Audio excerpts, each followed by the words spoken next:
안녕하세요. 학원업 5분 특강 세무사 김정은입니다. 반갑습니다. 오늘은 학원 강사를 고용할 때 4대 보험을 꼭 신고해야 되는지, 만약에 신고하지 않는다면 어떤 불이익이 있을지 이런 부분에 대해서 한번 알아보도록 하겠습니다. 자, 먼저 학원 강사도 근로자일까요? 라고 나와 있는데요. 학원 강사의 근로자성에 대해서 먼저 이야기를 해야 될 것 같습니다.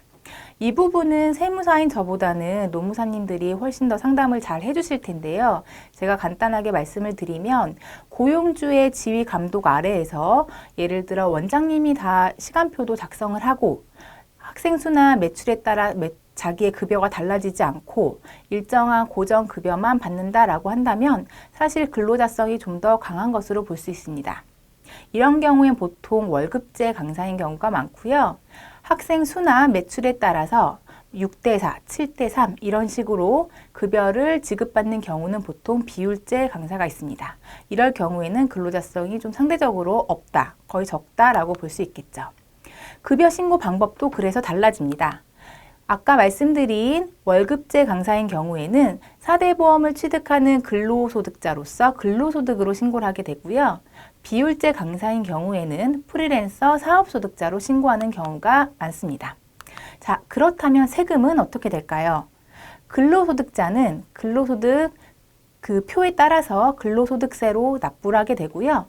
사업소득자들은 잘 알고 계시다시피 3.3%로 원천징수 후에 지급을 하게 됩니다. 자, 근로소득세만 내는 게 아니라 4대 보험을 가입했다라고 한다면 4대 보험과 관련된 비용을 고용주와 사용인, 즉 학원 강사가 각각 나눠서 납부하게 됩니다. 사실 이 부분의 부담이 크기 때문에 4대 보험 가입을 꺼려하는 게 사실인데요. 자, 그렇다면 4대 보험을 취득하지 않는 게 무조건 좋을까요? 4대 보험을 취득했을 때 장점도 있습니다. 자, 먼저 두루누리 지원금이라고 많이들 알고 계시는 지원금이 있는데요. 두루누리 지원제도는 일정한 급여 이하인 경우, 보통 최저시급 이상이지만 일정 급여, 보통 190만 원 이하인 경우에 국민연금과 고용보험을 일정 비율 지원해주는 제도를 말합니다. 두 번째는 일자리 안정자금입니다. 2018년에 새롭게 신설된 지원 제도인데요. 최저시급 이상이면서 일정 금액 이하인 경우 월 최대 13만 원을 고용주가 직접 지원받거나 또는 4대 보험료와 상계하여 납부할 수 있습니다. 인당 13만 원이기 때문에 해당 요건 충족하는 근로자가 2명이라면 월 26만 원까지 지원을 받을 수 있습니다. 또 각종 고용 관련 지원금들이 많이 있는데요.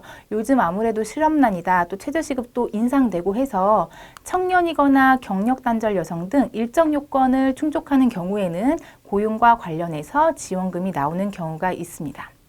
자, 이러한 지원금도 있지만 일단은 근로자도 싫어하고 해서 4대 보험을 취득하지 않았다, 4대 보험 가입하지 않았다라고 한다면 어떤 문제들이 있을까요? 지금 말씀드리는 주휴수당, 연차수당, 퇴직금 등의 문제가 발생할 수 있습니다. 4대 보험 근로자가 아니다라고 생각하셔서 보통 근로계약서 작성을 안 하시는 경우가 있는데요.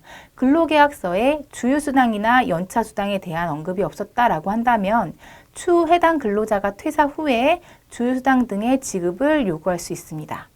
또한 퇴직금도 근로자성이 강하고 근로자였다라고 보게 된다면 근속 기간에 대해서 퇴직금을 지급할 수 있기 때문에 미리미리 준비하셔야 됩니다. 또한 근로계약서도 작성해 두셔야 되는데요. 근로계약서를 사전에 작성하지 않았다라고 한다면 최대 500만 원 이하의 벌금이 있기 때문에 꼭 주의하셔서 근로계약서도 준비하셔야 됩니다. 자, 오늘은 학원 강사와 4대 보험에 대해서 알아봤습니다. 만약 근로자성이 있다면 각종 지원 제도도 있기 때문에 4대 보험 가입도 적극 고려해 보시기 바랍니다. 학원업 5분 특강 세무사 김정은이었습니다. 감사합니다.